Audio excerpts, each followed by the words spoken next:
এমনিতেই গোপালের গোলগাল মোটাসোটা চেহারা, তার মধ্যে হেলে দুলে হাঁটতে গিয়ে একবার রাজবাড়িতে মহারাজ কৃষ্ণচন্দ্রের একটা দামি ফুলদানি হাত লেগে পড়ে ভেঙে গেল।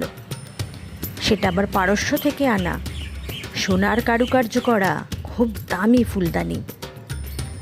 মহারাজ কৃষ্ণচন্দ্র তো রেগে আগুন, চিৎকার করে গোপালকে বলে উঠলেন, আহাম্মক কোথাকার, দেখে শুনে হাঁটতে পারো না? এমনি খেয়ে খেয়ে কুমড়োর মতন চেহারা করছো, তার মধ্যে হাঁটার মধ্যে কোনো সৌষ্ঠব নেই। এর যে জরিমানা কাটবো তোমার মাইনে থেকে, মাইনেও যা সামান্য পাও, জরিমানা কাটতে গেলে 1000 বছর লেগে যাবে। সুযোগটা হাতছাড়া করলো না গোপাল। এই সুযোগে মহারাজকে বলে বসলো, তা এই সুযোগে আমার মাইনেটা একটু বাড়িয়েই দিন না, তাহলে আবার যদি কিছু ফুলদানি বা অন্য কিছু জিনিসপত্র ভেঙে ফেলি, তখন না হয় মাইনে থেকে জরিমানা হিসেবে কেটে নেবেন।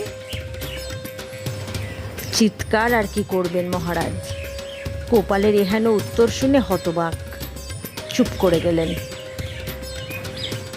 প্লিজ সাবস্ক্রাইব অপুর সারাদিন গপ্প চ্যানেল। Thank you.